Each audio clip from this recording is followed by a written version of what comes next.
powerful hurricane is moving in fast from 100 miles at sea. In hours, it will strike land with devastating force.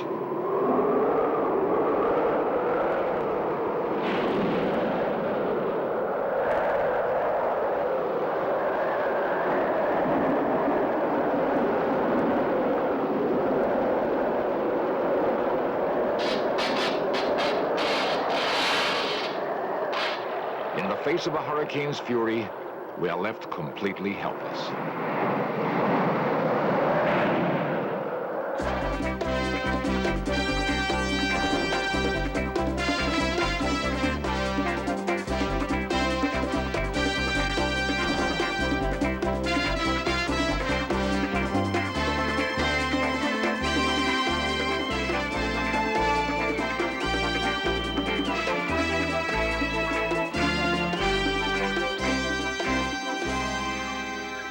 From space, a full-grown hurricane appears as a giant pinwheel of swirling clouds.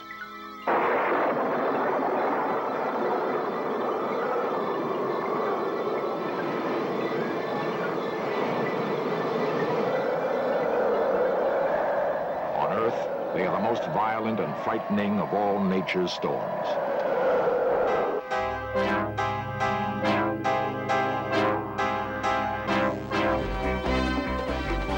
This series presents information based in part on theory and conjecture.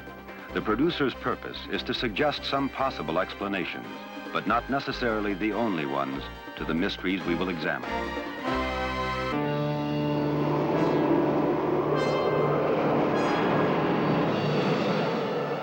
Since the 1930s, the daring work of newsreel cameramen has allowed us to glimpse the violent power of hurricanes.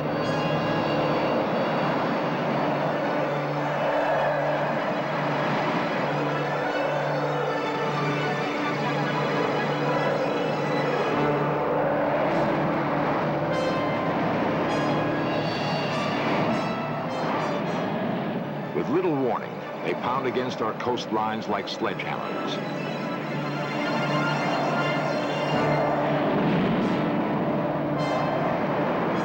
In their unpredictable rage, they lash against anything that stands in their way. The destruction to property is enormous. Their toll in human lives is massive. Centuries ago, the Indians of the Caribbean worshipped and feared a powerful sky god called Huracan. Today, the storms we call hurricanes demand an equal respect. They remain the largest, most powerful storms on Earth, and their uncontrolled fury can still inspire both awe and terror. Tuesday, August 4th, 1969. An orbiting weather satellite spots a small patch of turbulence in the mid-Atlantic. The rainstorm is one of 100 that form every year over the ocean's tropical waters. The warm sea creates funnels of air that billow up thousands of feet.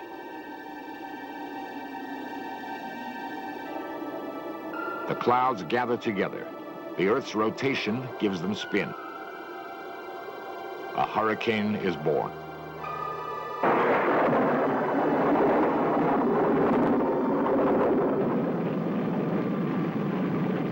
On Thursday, August 13th, a team of Navy hurricane hunters flies directly into the storm. Knots bust on. Engineer, maintain my airspeed at 190 knots. Aye, sir. RPM 2600 says. I'm going down to 500 feet. Metro, keep that wind on the wing. To pierce into the tranquil eye, they fly low, barely above the water. Approaching 500 feet. Metro, steady. Level 500. Seagull Metro. Request range and bearing to the eye. Signal, roger. This is the penetration heading. Eye is dead ahead. Your escape heading is remains 300. Crew from pilot, we are starting our penetration run. RPM 2600. RPM 2600. Oxygen on. Engineer, maintain my airspeed at 190 knots. Aye, sir. Solid signal. Go ahead, Nico. We're approaching one of the rain bands. It looks like it's pretty rough. I've got a soft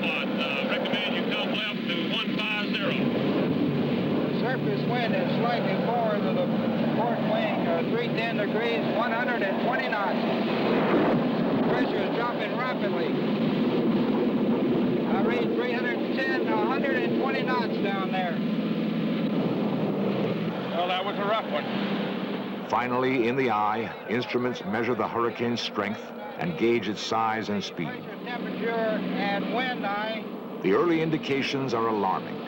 It is a big storm and still growing. For more than a week, the storm churns across the Atlantic and into the Caribbean Sea. There she lingers, gathering strength. Her final path still unknown. The third hurricane of the season, she is named Camille.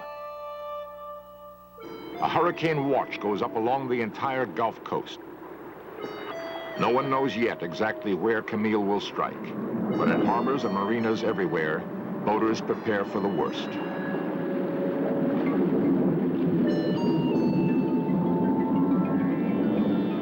Suddenly, the message goes out. Camille has made her move. She's heading directly for the Mississippi coast. Sunday, August 16th. Advance winds hit the coastline. Everywhere, people start boarding up. More than 50,000 people take the advice to leave, to evacuate upstate and find safety inland.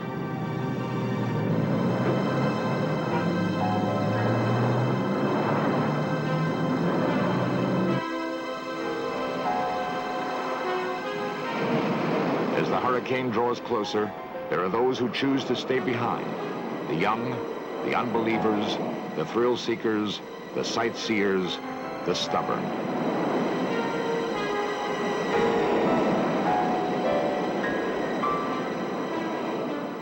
By afternoon, the winds begin to roar. Camille is churning dangerously close.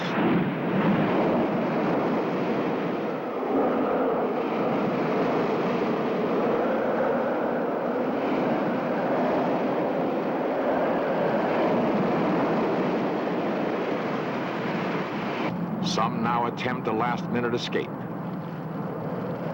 For most, it is too late. The roads are blocked or washed away. In the drenching rain and wind, levees collapse, flooding entire towns.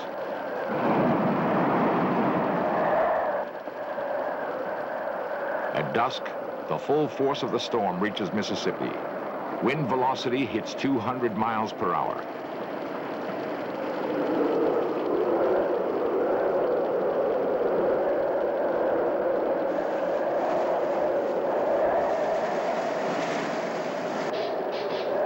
Power lines are falling, starting fires.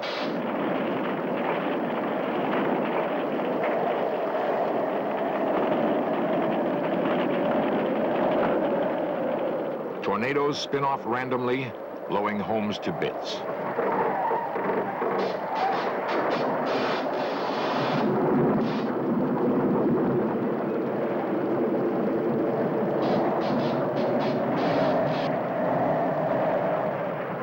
At midnight, a final blow.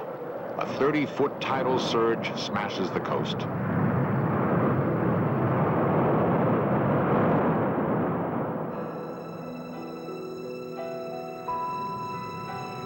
Miraculously, some survive.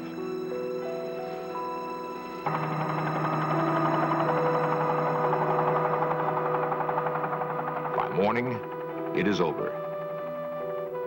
The coastline is in shambles. Entire towns are wiped away.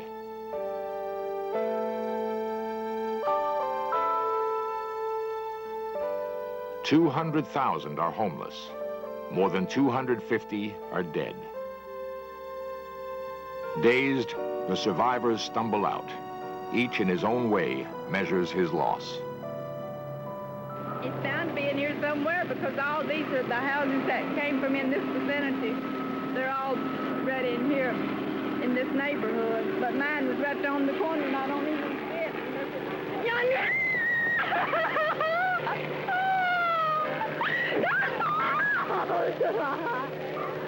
That gray one yonder, that's my house. And my house was under 12 feet of water. And I've seen that about all my family has had destruction of their homes.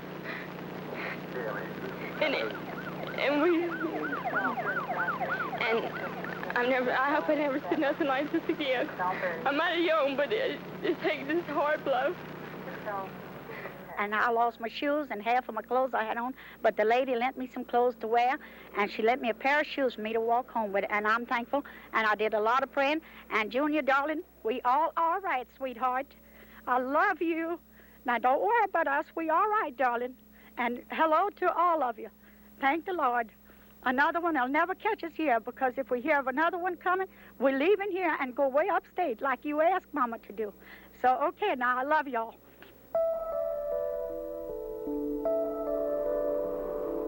In its sheer destructive intensity, no storm in recorded history has matched Camille. It was the greatest storm of any kind to ever affect this nation. Inevitably, there will be others.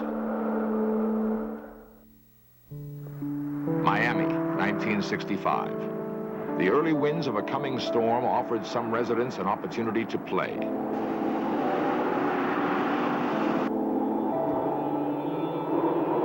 The fun, however, was short-lived.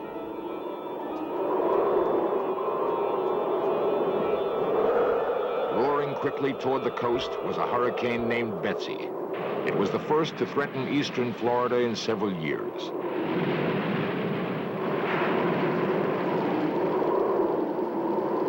Winds built to over 125 miles an hour.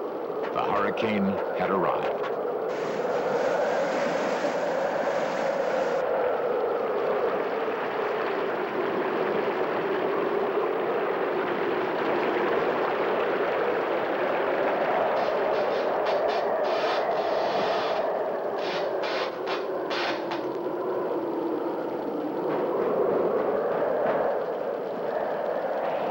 The storm pushed tons of water into Miami Beach.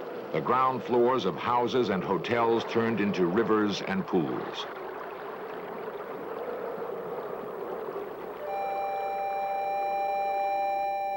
Before dawn, it was over. A freighter had been tossed onto the beach, but altogether, Miami was lucky. The brunt of the hurricane had hit to the south. Miami had only been brushed.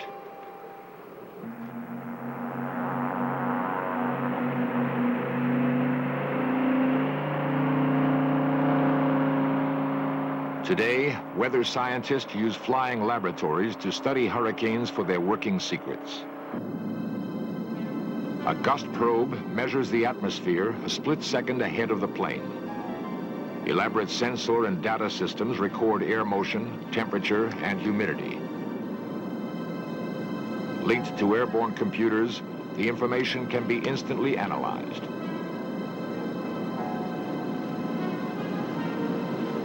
We still lack an exact knowledge of how and why hurricanes form, but we are constantly learning more about their complex functioning. Discoveries made on experimental reconnaissance flights may someday save countless lives from the most violent storm on Earth.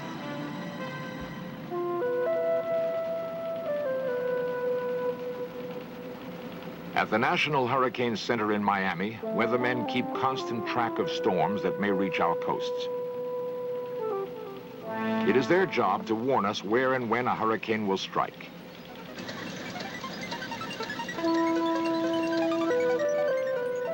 A huge coastal radar net is but one part of the center's hurricane detection and early warning system. A flow of weather data from satellites, ships, and remote ocean buoys is instantly analyzed for potential danger.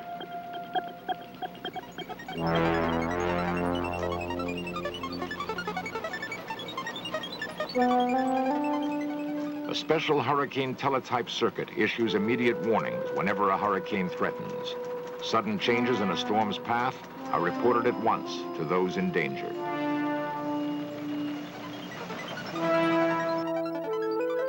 Dr. Neil Frank is director of the National Hurricane Center. He heads all hurricane detection and warning operations for the entire United States. Our knowledge about hurricanes has increased tremendously over the last, say, 20, 30 years. We now got satellites that have come along since the 60s. We had radar as a byproduct of World War II. Another byproduct of World War II was aircraft reconnaissance, and we started sending military airplanes out into these storms to give us information about them.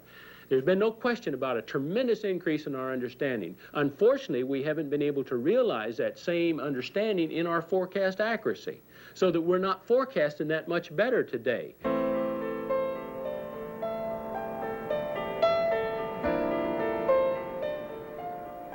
Miami Beach, a comfortable place in the sun that in recent years, like the rest of the coastline, has attracted large numbers of new residents.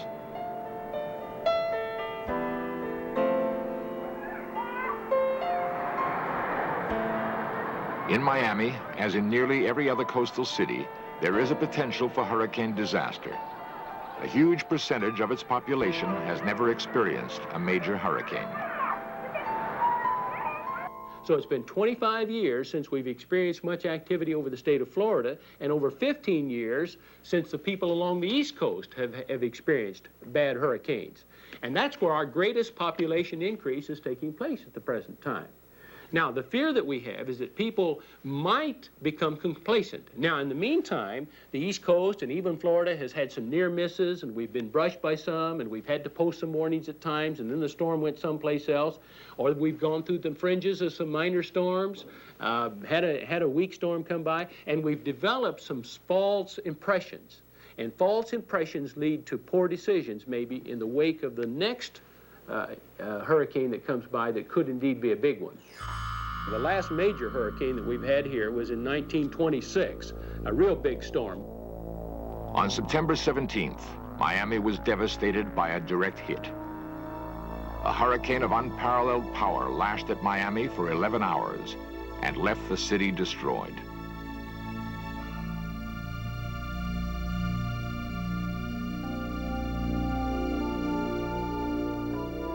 Based on the damage that Miami suffered in 1926, Dr. Frank has made a projection of what would happen if such a storm struck again. Here on Key Biscayne, the large hotels and condominiums will quickly flood to the second floor. Any structures not built on pilings will be in danger of collapse. As the hurricane sweeps in, the rest of Key Biscayne will go completely underwater. Most smaller dwellings will be flooded or submerged under the churning storm. People who do not evacuate in time will have little chance for survival.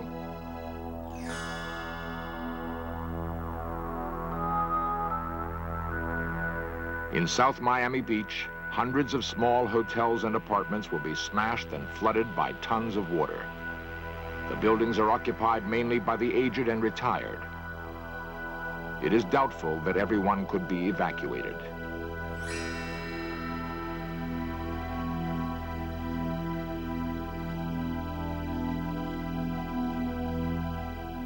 Facing directly into the path that a killer storm will take are the large and famous hotels of Miami Beach. Those that have been strongly built will survive even the biggest storm. Yet staying inside to weather it out could be a nightmare.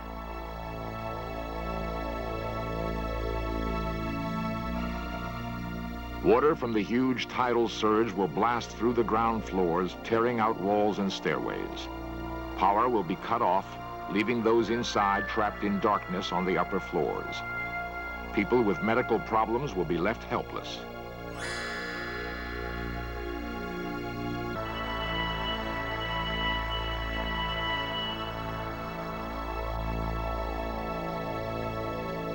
In the rest of Miami, flooding, severe winds and tornadoes will damage or destroy thousands of buildings.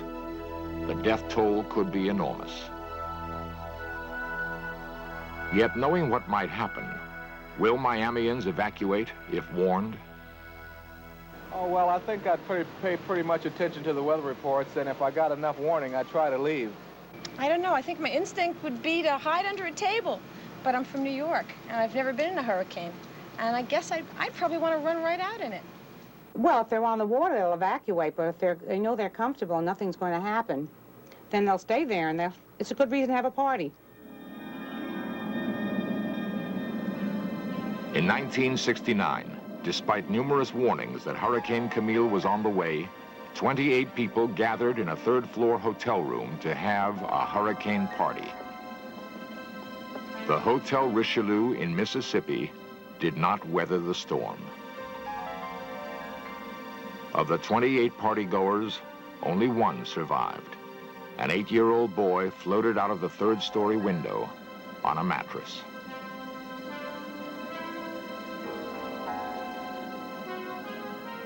Camille in 1969, a Category 5 type storm, taught them some very bitter lessons. I hope it doesn't take that kind of a storm to teach the rest of us who live along the coastline those same kind of lessons. You know, an old philosopher once said that those who ignore history are condemned to relive it. I like that word, condemned. And there's no reason today why we should have to experience those same kind of bitter lessons. There's a lot of hurricane history around, and if we'll take the time, we can learn those lessons and not have to go through those same kind of experiences.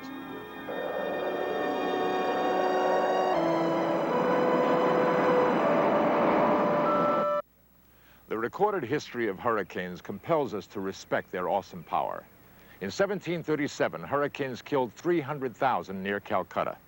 In 1900, more than 6,000 people died when a powerful storm swept over Galveston, Texas.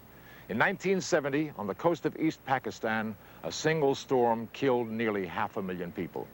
Today, we still know very little about how hurricanes begin and exactly what forces determine their paths. For now, at least, if threatened by their fury, we should heed the warnings of the past.